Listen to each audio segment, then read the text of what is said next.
Continuando com o nosso assunto das funções orgânicas oxigenadas, relacionando-as com a temática das drogas, partimos então para a nossa aula número 8.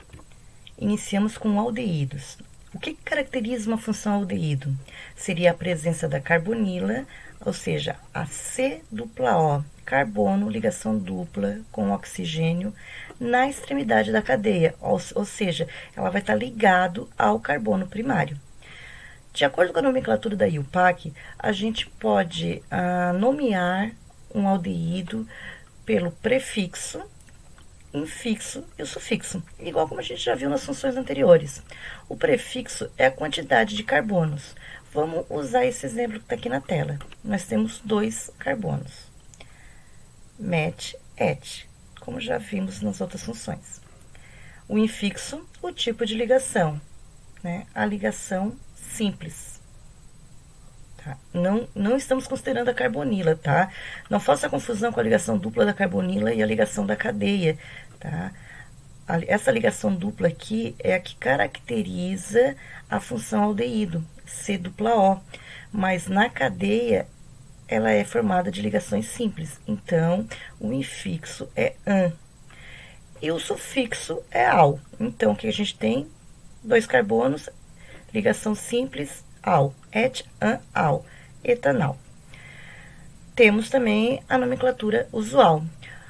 Nos aldeídos mais simples, aqueles compostos por até 4 carbonos, a gente tem uma nomenclatura própria, tá? Que é o forme para um carbono, acet 2, propion 3, butir 4.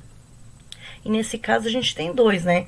Então, a nomenclatura usual para 2 carbonos numa função aldeído é acet. Então, aqui nós temos acetaldeído e etanal é exatamente a mesma coisa. Se fosse só um carbono, né, tira esse carbono aqui e dupla O lá e H aqui, nós teríamos o formaldeído. A fórmula geral dela é representada pelo radical C-O. Então, ao se depararem com essa representação, a fórmula geral, vocês já saberão que é um aldeído. O metanal, né, é um aldeído formado por um único carbono, como já expliquei anteriormente. Ele é o mais usado na indústria, é o formaldeído, também conhecido por formol, muito usado para as antigas, né, escovas progressivas. Hoje não pode mais, porque é um material tóxico. E também na fabricação de drogas, pesticidas, germicidas e fungicidas agrícolas. O formol, né, ele é um conservante, só que ele é tóxico para o organismo humano. Não confundam o aldeído com acetona, ok? O aldeído, a carbonila, a C-O, ele vai estar sempre no carbono da extremidade. No caso da cetona, a carbonila, ela vai estar entre 2 carbonos, tá? Numa cadeia. Se a C-O estiver no meio da cadeia, ela nunca vai ser um aldeído. Provavelmente, ela vai ser uma cetona. Aldeído, nunca. Então, como é que a gente vai nomear, de acordo com a IUPAC, uma cetona? Vamos usar o exemplo que está aqui. Uma macetezinha, sempre a gente numerar os carbonos da cadeia para a gente não se perder depois na hora de fazer a nomenclatura. Então, o que acontece? 1, 2, 3, 4, 5. Então, a gente tem pente, né? Nosso prefixo a gente vai partir do pente. O prefixo é a quantidade de carbonos. Somente ligação simples. A exemplo do aldeído, essa ligação dupla aqui, ela está relacionada à carbonila e não à cadeia. Então, ligação simples, an. E o final é ona.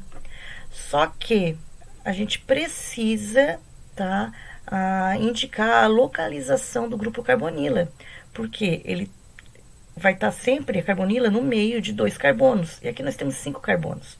Então, ele poderia estar aqui ou poderia estar aqui. Ele poderia estar no 2, no 3 ou no 4.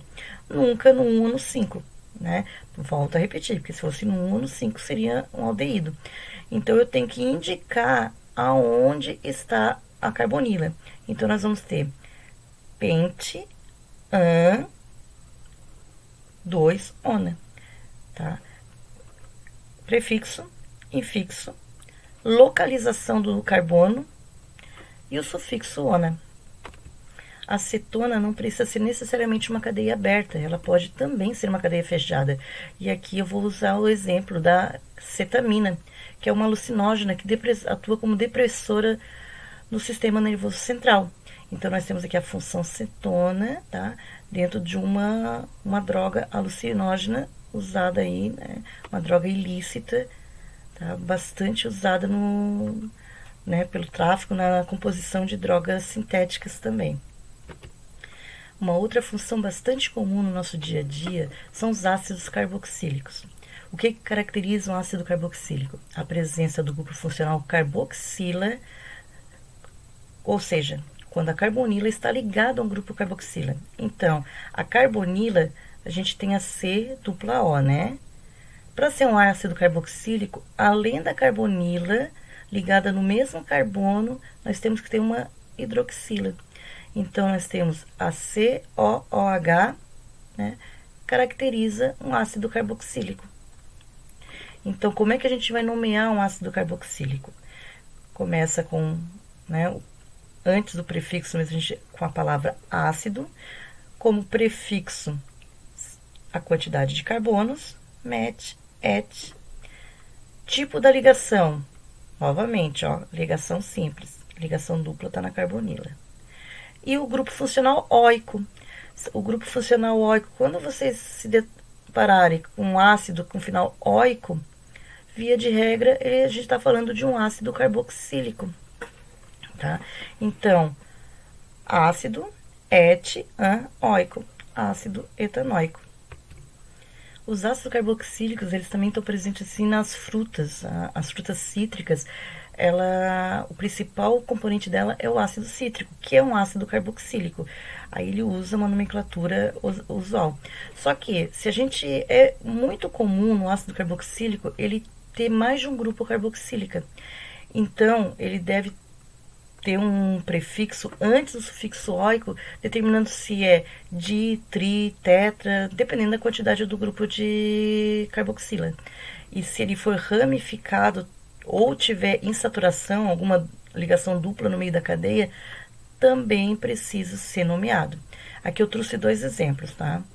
O ácido etanodioico, tá? Temos 2 carboxilas, ó. COH, COH. Então, 2 carbonos, né? Ácido etan dioico, porque são 2 carboxilas. No segundo exemplo, a gente vai ter uma ligação dupla. Então, a gente está tratando de uma cadeia insaturada.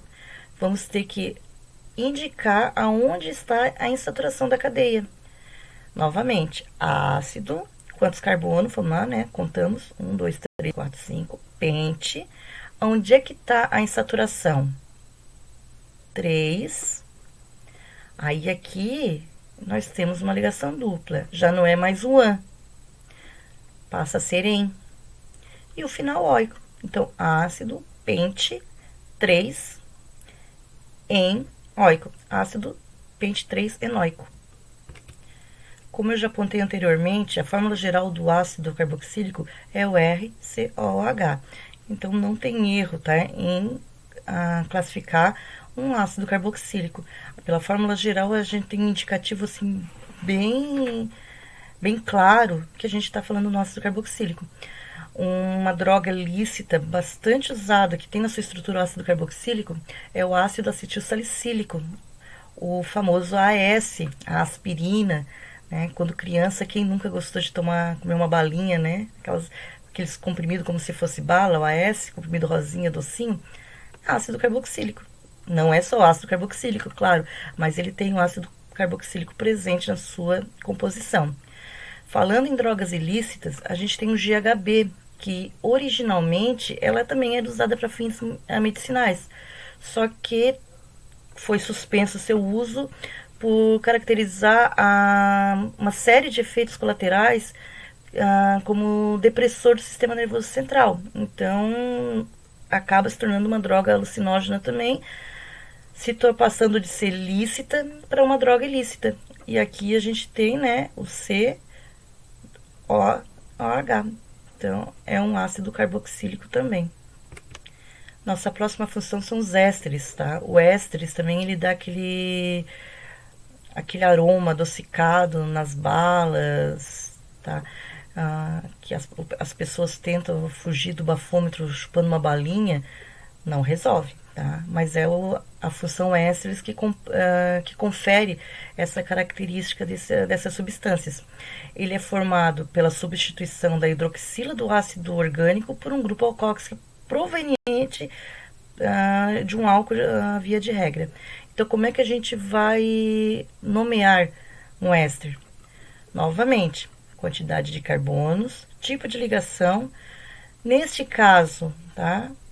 O final, o sufixo, a gente vai usar o ato e termina com o grupo da ramificação.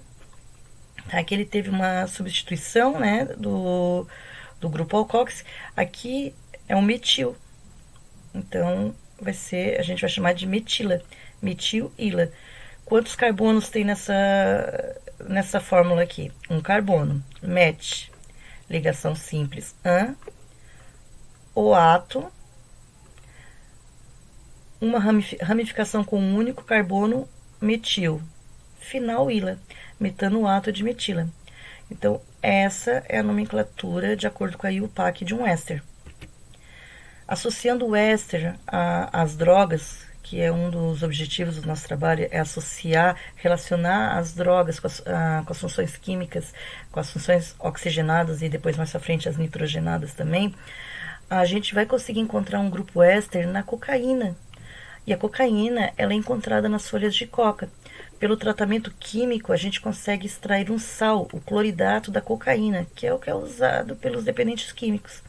Então, aqui a gente tem dois, né, dentro da cadeia da fórmula molecular da cocaína, a gente aparece duas funções ésteres na molécula, tá?